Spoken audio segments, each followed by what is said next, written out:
ఎక్కడి నుంచి పొంచుతావు? ఇంకా పెంచి పొంచుతానంటున్నావు, ఎక్కడి నుంచి పొంచుతావు?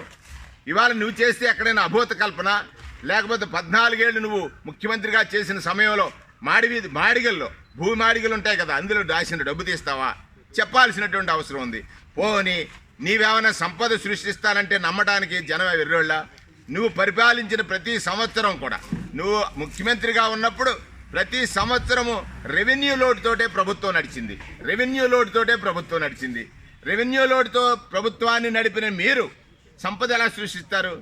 అసలు పేదవాడికి సహాయం చేయాలన్న ఆలోచన లేరు మీరు.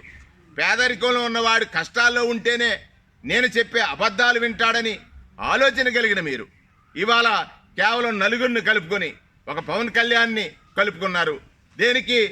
ఆయన ఓట్లు నీకు కావాలి, ఆయనకేమీ స్వేచ్ఛ నీకు ఇవ్వవు. ఆయన ఓడిపోతే ఆనందపడే మొట్టమొదటి వ్యక్తి నువ్వే. అటువంటి పరిస్థితులు ఉన్నాయి.